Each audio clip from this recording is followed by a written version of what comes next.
Totoo nga pala mga Iftre na ang iyong mga kawal. Oo, Cassiopeia. Kaya huwag ka nang makialam kung ayaw mong madamay. Ngunit hindi ko maaaring ipaubay ang mga diwata sa inyo. Tingnan natin kung kaya mo kaming pigilan.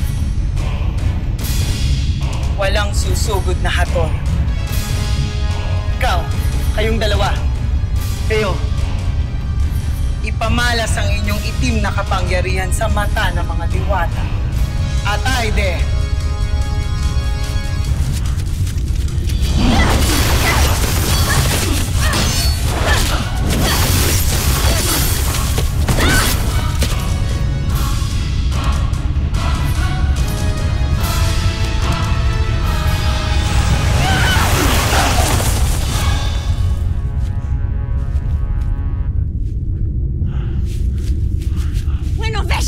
wala na ngayong makakatalo pa sa aking mga Iftre.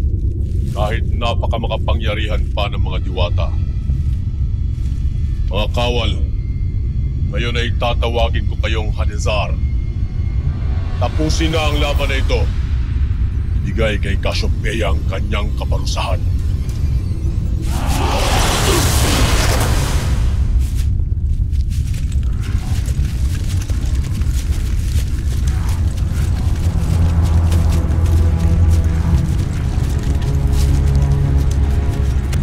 Matras sa laban ng sinaunang diwata.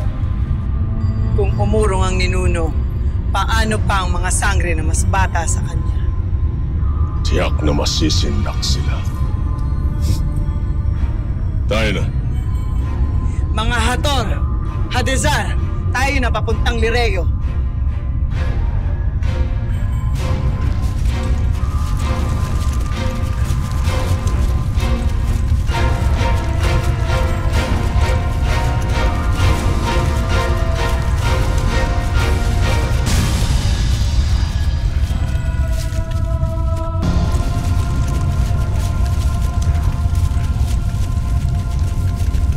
Masdan ninyo ang Lireo. Dati nagniningning sa liwanag. Ngayon ay pusikit ng dilim, sapagkat nakapinid ang mga pinto at kanyang bintana. Tila natatakot sa inyo ang mga diwata. May dahilan upang katakutan nila kami, mahal na hari. Kung ganon, ay mas lalo pa natin silang takutin.